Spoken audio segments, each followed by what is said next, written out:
राहाता तालुक्यातील ममदापूर येथील नामे भास्कर म्हातारबा जेजुरकर या 60 वर्षीय इसमाचा पिकअप या मालवाहतूक करणाऱ्या गाडीनं धडक दिल्यानं मृत्यू झाल्याची घटना नुकतीच घडली आहे।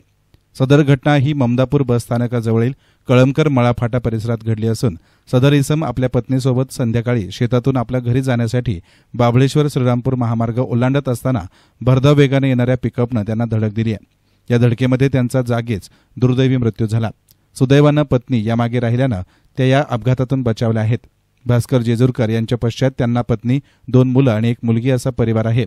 पिकअप चालक घटनास्थळावरून लागलीच पसार झाल्याचं नागरिकांकडून सांगण्यात येत आहे। मैताचे नातेवाईक परिसरातील सीसीटीव्ही फुटेज खंगाळत असून शवविच्छेदनासाठी सदर मृतदेह प्रवरा ग्रामीण रुग्णालय येथे पाठवण्यात आला आहे। सदर परिसरात वारंवार अपघात होतात।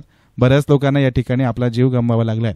अलीकडे महामार्गाचं विस्तारीकरण आणि नूतनीकरण झाल्यानं बाभळेश्वर श्रीरामपूर रस्त्यावर वाहतुकीचं प्रमाण वाढलं आहे। नेहमीपेक्षा रस्ता चांगला झाल्यानं वाहनांचा वेग देखील वाढला आहे।